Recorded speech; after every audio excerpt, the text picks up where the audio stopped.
From Miscellaneous Writings, page 277, Mrs. Eddy says, "No evidence before the material senses can close my eyes to the scientific proof that God good is supreme.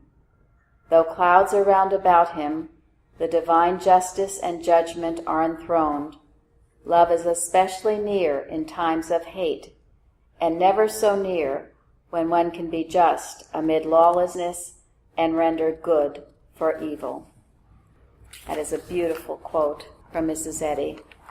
And this weekend, when we were getting very troubling news, I was led, I'm sure by God, to find a couple of things on YouTube that were encouraging and comforting. One was about Iran. It was someone, I believe, from Iran speaking about Iran and how, although we hear so much about the terrorists and what's going on, he said that at the same time, there has been a rise and an increase in people finding, as Mrs. Eddy says, Christ's Christianity. And we know that when times are so extreme and people are so desperate, that is when the Christ comes, because their thought is open to it.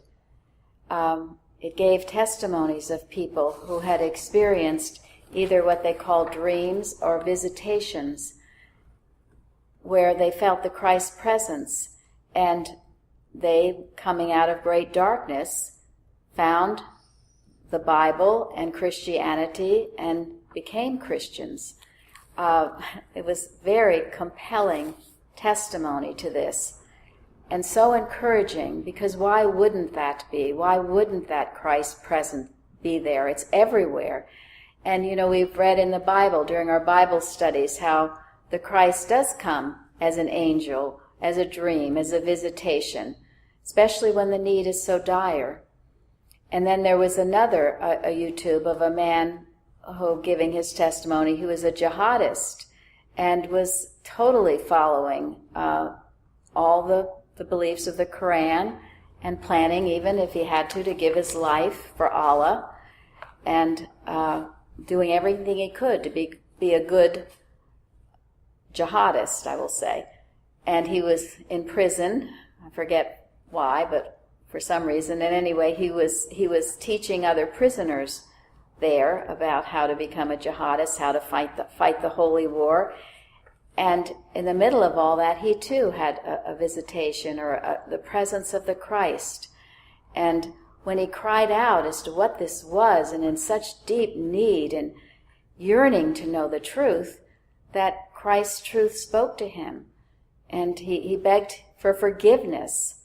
And the Christ said, "Of course I forgive you."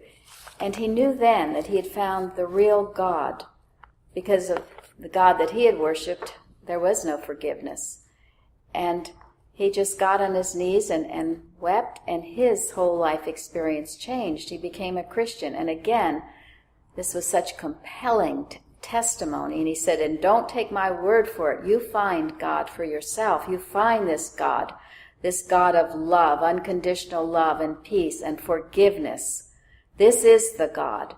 This is the God that we all should worship, because he is the true and the one God."